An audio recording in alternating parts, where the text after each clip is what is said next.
Siamo cresciuti su questa macchina, bene o male tutti quanti. Io principalmente, papà era molto appassionato di questa macchina, poi con l'andare degli anni ne avevamo una in casa e abbiamo scelto, visto i bassi costi, di svilupparla. Un altro motivo perché ho scelto la piccola A112 comunque è perché la gente sente molto la passione verso questa macchina. Le esperienze più belle sono passare in prova speciale, vedere la gente che ti applaude e comunque ti fa sentire il suo interesse e il suo entusiasmo.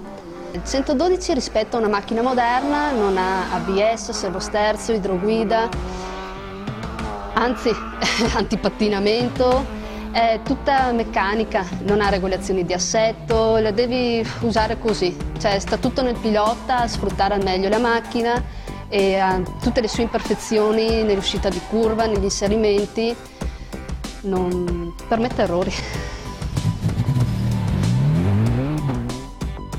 Lei è Anna Ferro, la mia navigatrice, che abbiamo corso 2 stagioni assieme, vinto 2 campionati italiani femminili.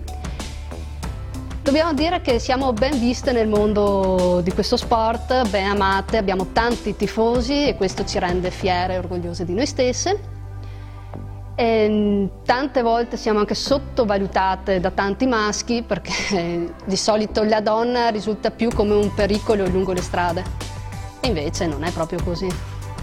La più grande soddisfazione è stata vincere il trofeo A112 2013 nell'ultima gara e nell'ultima prova speciale all'Isola d'Elba e abbiamo lasciato dietro in classifica tanti maschietti e questa è la soddisfazione che ci ha dato più gioia.